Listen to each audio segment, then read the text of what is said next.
Hello everyone, thank you for listening and watching. My name is Nefertiti, and as I mentioned in the last video, my website is being redone and it should be up this week, hopefully.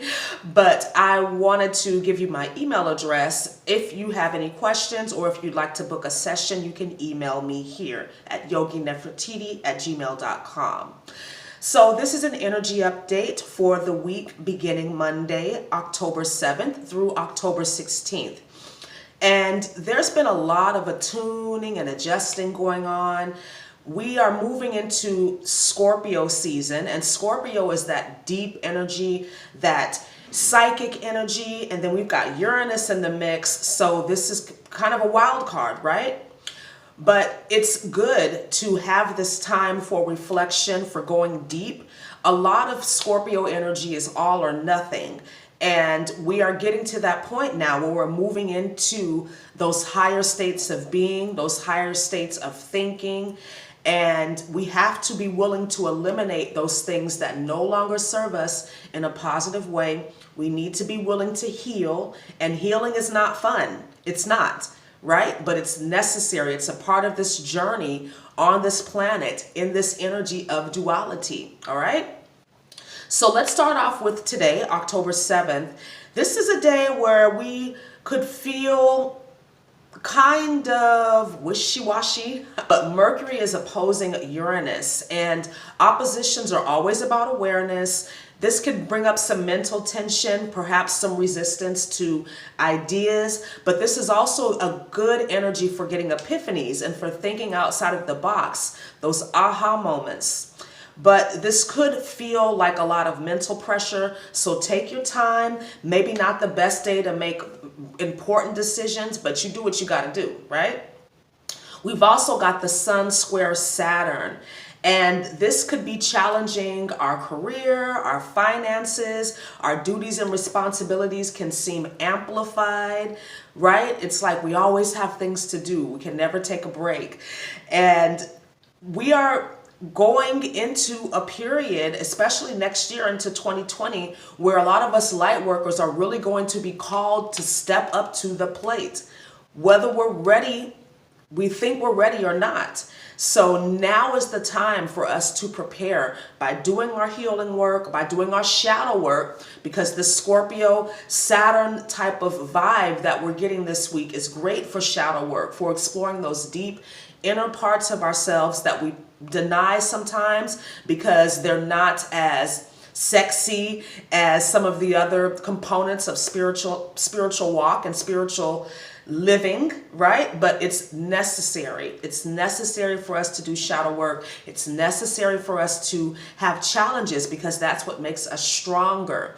That is the way that we get our physical, emotional, mental, and spiritual strength is through our challenges, through those obstacles in life. On October 8th, we have Venus moving into Scorpio. So if you're a Scorpio, you're going to be looking extra delicious and sexy while Venus is in Scorpio. Venus in Scorpio is about those hidden desires and passions. And Scorpio is about those deeper connections, intensity in our interactions. So this could be kind of an energy where we're either going to be making a commitment to someone or something, perhaps our passions, our gifts, our talents, our abilities, making that commitment to bring forth ourselves fully to the world. This could also be about relationships, connecting to people on deeper levels, right? So Scorpios are not superficial. This is not a superficial type of flippant energy, right? I was talking to a client this weekend and we both agree that casual sex is vile, okay? Now, I'm not condemning anybody who is into that, but we have to acknowledge the fact that we are on an ascension awakening journey. So there's more information available to us, right? We can see, especially as empaths, we can see and feel things in other people.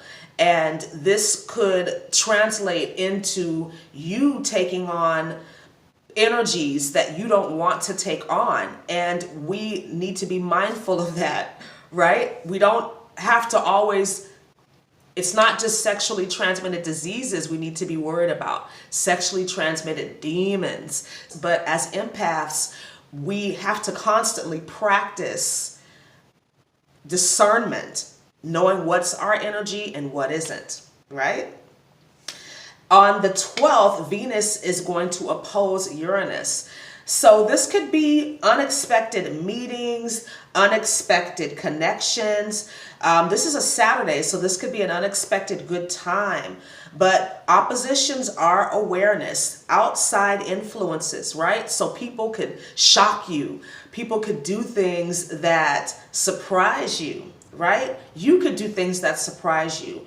So just expect the unexpected, kind of go with the flow. That's going to be the theme for this whole month of October, is just kind of going with the flow, maintaining your peace, maintaining your connection to your angels and guides, which we are always connected to source energy, but it's up to us to keep that connection clean and clear and unfettered by the outside influences. On October 13th, the sun is going to sextile Jupiter. So this could be a lucky day. This could be a day of feeling really optimistic and expansive, especially about your money, about your goals, about really feeling like you can do what it is that you need to do. This is an I can do it energy.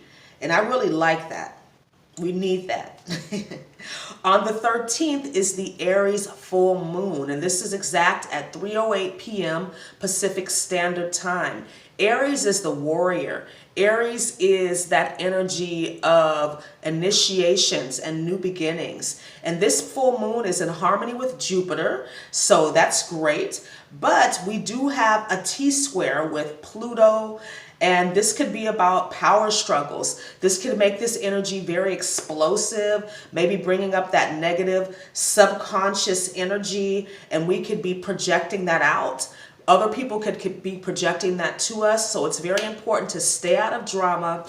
And I've mentioned this in other videos, the holy pause, that moment between whatever occurs and your reaction or response to it, that space in between. If we can train ourselves as light workers, as light warriors, to get into that space and allow spirit to guide us, allow our higher self to lead, we will be in a much better position to deal with whatever comes up at this full moon.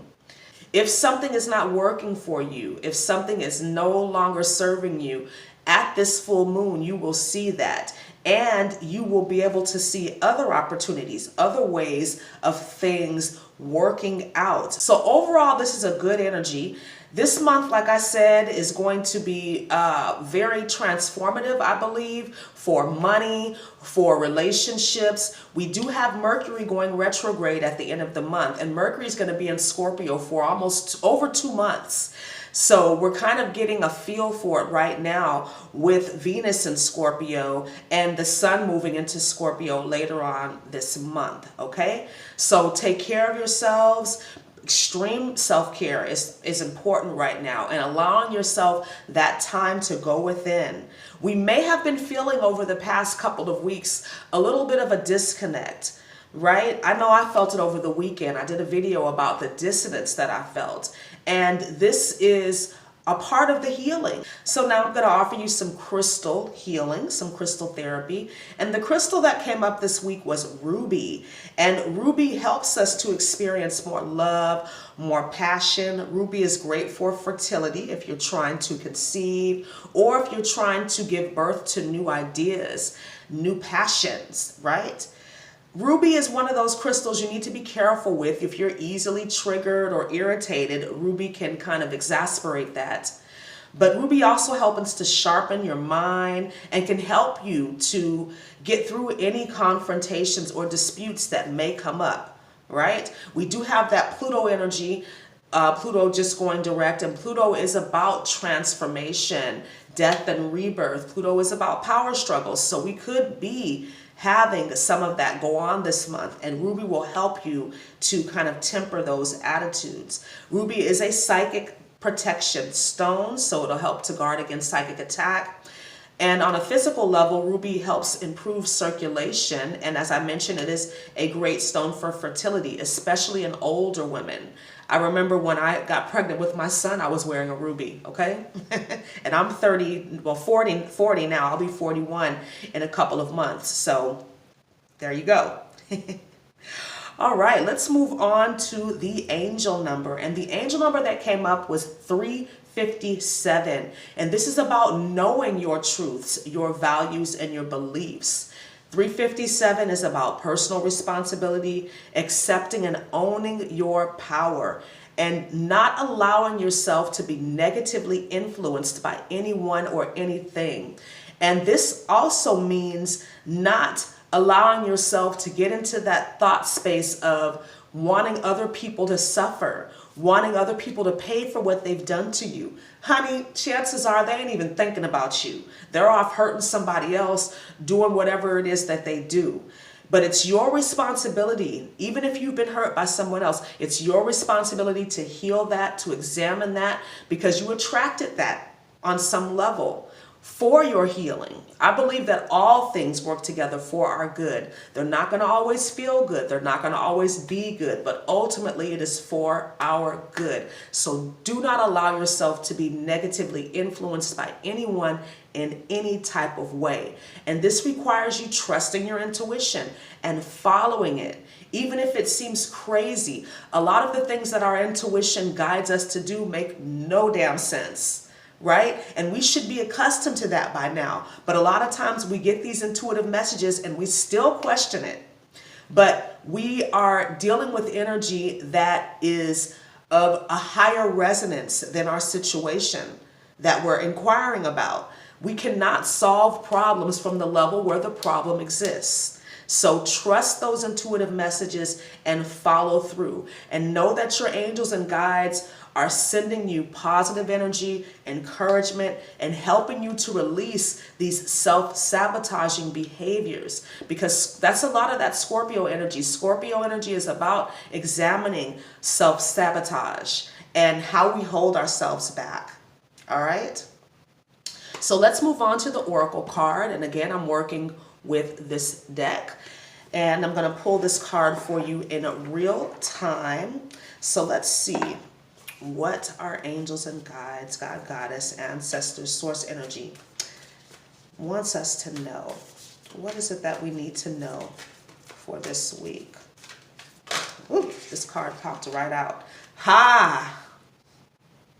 The Elder card. And it's very fitting because the Elder card is about moving beyond ancestral patterns. As I mentioned earlier in the video, we may have been hurt. We may have inherited certain attributes, negative patterns from our ancestors. And while it is not our fault that these things are a part of our life, a part of our reality, it is our responsibility to heal them. And this is also about our ancestors helping us to heal and them giving us an apology for having transmuted these burdens, these old negative patterns onto us. They're helping us to heal and move beyond these patterns of being and doing. As we move into higher ways of living, higher dimensions, these patterns will not serve us.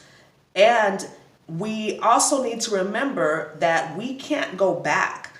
Once we've experienced a higher way of living, a higher way of being, a different paradigm, the old paradigms basically no longer exist for us. So we can't go backwards. We can't go back into that comfort and safety. That energy is just not available to us anymore. So take responsibility for your life. No matter how hard it is, allow yourself to heal because you will get through it. All of these things that come up, all of the energy that seems negative and challenging, it has not come to stay. It has come to pass. All right?